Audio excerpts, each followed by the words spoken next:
ये वीडियो में हम बात करेंगे पावर निकालने के बारे में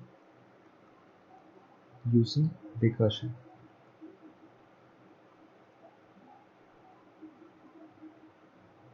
ठीक है, तो अगर हम इसका बेसिक मेथड और नाइफ मेथड के बारे में बात करें तो हम सोच सकते हैं कि अगर एक आंसर है जिसका स्टार्टिंग वैल्यू 1 है और एक हम लूप चलाते हैं 1 से p तक और आंसर में n टाइम्स इनटू कर दिए और रिटर्न कर दिया तो ये वैल्यू आ जाएगा। तो this is the naive method जिसका time complexity order of p हुआ क्योंकि ये p स्टेप चल रहा है। स्पेस कॉम्प्लेक्सिटी ऑर्डर ऑफ 1 हुआ क्योंकि ये एक बार यूज हो रहा है। फिर हम बात करेंगे दूसरे तरीके की जो कि है ऑप्टिमाइज वे यूजिंग बाइनरी एक्सपोनेंशिएशन। जैसे 2⁻10 है, ये है 210 टाइम्स। इसको हम लिख सकते हैं 2⁵ और अगर 2⁵ को x बोले तो x मल्टीप्लाई बाय x। तो अगर हम इसको x इंटू एक्स बोले और फिर ऐसे फिर से हम डिवाइड करें 2⁻2 या 2⁻2 इंटू 2⁻3। रिकर्शन की जब हम बात करते हैं तो हमें पहला चीज़ है कि एक बिगर प्रॉब्लम को स्मॉलर प्रॉब्लम में तोड़ना है।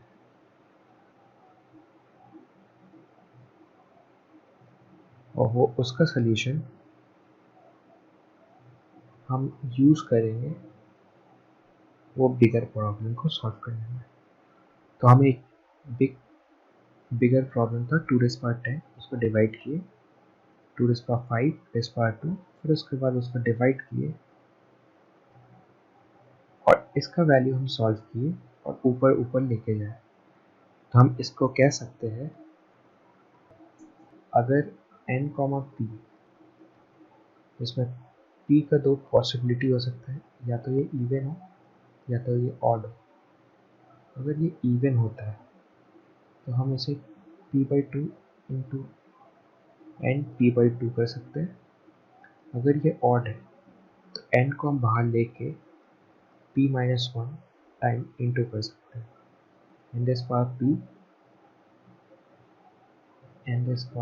p/2 में जाएगा, ये n p/4 में जाएगा और सो ऑन सो फोर्थ जब तक n-1 पे ना चल जाता है।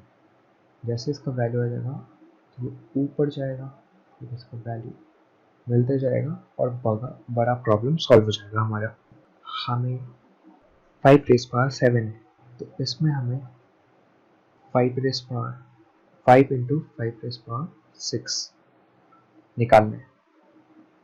फिर ये 5⁻6 5⁻3 इंटू 5⁻3 हो जाएगा। ये 5⁻3 5 इंटू 5⁻2, ये 5 इंटू 5⁻2 हो जाएगा। ये 5⁻1, ये 5⁻1, ये 5⁻1, ये 5⁻1, ये 5 इंटू 5⁻0, 5 इंटू 5⁻0, 5⁻0, 5 इंटू 5⁻0। जैसे ये एक बेस कंडीशन को हिट करेगा जो कि है वैल्यू 0, तो ये रिटर्न करना चालू करेगा। तो रिटर्न करेगा और लास्ट में हमें इसको वैल्यू मिल जाएगी।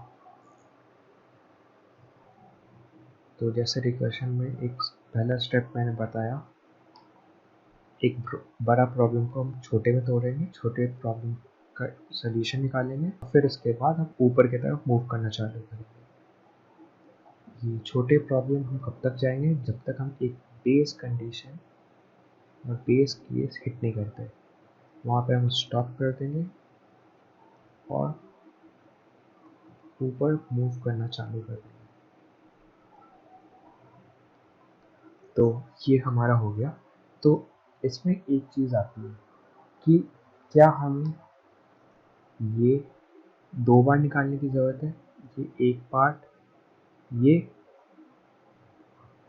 और एक पार्ट ये, दो बार इसकी कैलकुलेशन करने की हमें ज़रूरत नहीं पड़नी चाहिए, क्योंकि अगर वैसे हम करते हैं तो देखते हैं हमारा टाइम कॉम्प्लेक्सिटी क्या आता है। टाइम कॉम्प्लेक्सिटी, तो टाइम कॉम्प्लेक्सिटी जो है पी के टर्म्स में आएगा, तो 2 इंटू पी बाई 2 में डिवाइड हो गया, प्लस एक कांस्टेंट आया, तो ये फिर दो ब्रांचेस में टूटेगा और पी बाई 2 में टूटेगा, प्लस एक कांस्टेंट आया, तो ये जाते जाएगा जब तक ये अंदर वाले term 2 into T zero plus C तक नहीं चल जाता। और ये कितने स्टेप्स होंगे, ये total log 2 rays power P steps होंगे। तो हम कह सकते हैं 2 इंटू 2, जो यहाँ वाले 2 है कितने बार आए, लॉग 2 पी टाइम्स। ठीक है, तो टाइम कॉम्प्लेक्सिटी हो गया 2 लॉग पी बेस 2, जो कि है पी। अब अगर हम ये करते हैं, अगर ये दोनों में डिवाइड नहीं करते, इसका एक वैल्यू रख लेते हैं सपोज x, और बाद में हम इंटू कर देंगे उसको, तो हमें ये 2 के टर्म्स लेने की ज़रूरत ना पड़े।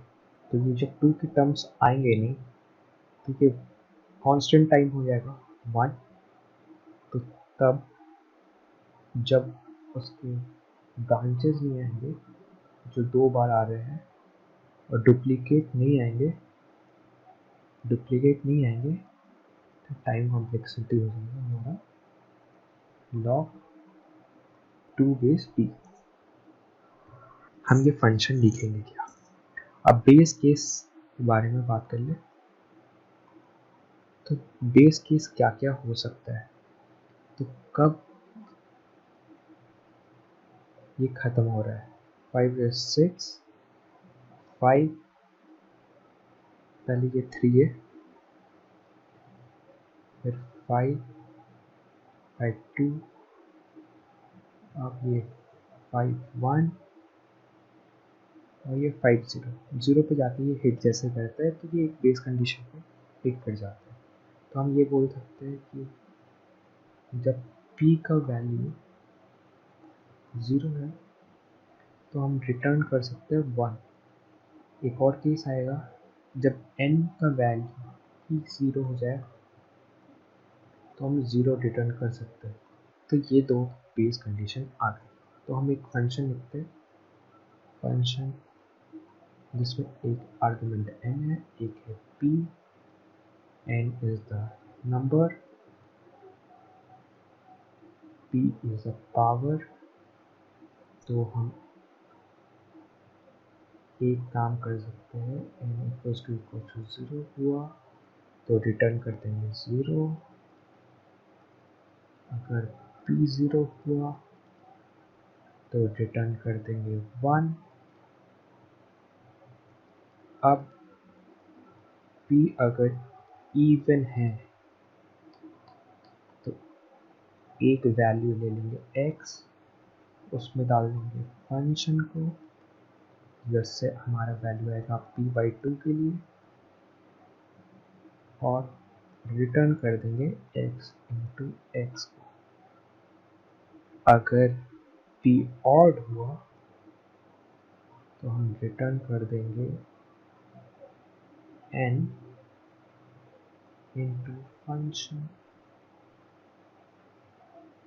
of n p minus 1। अब हम एक चीज़ कह सकते हैं, p नेगेटिव भी हो सकता है। तो अगर p नेगेटिव होगा, जैसे 5 रेज़ पावर माइनस 2, तो हम क्या करेंगे? तो हम इसको लिख सकते हैं 1 रेज़ पावर 1/5 रेज़ पावर 2। ठीक है, तो हम एक कंडीशन डाल दें, if p is less than 0, तो हमें रिटर्न करना है फंक्शन 1/n माइनस p। तो ये आ जाएगा हमारा सोल्यूशन।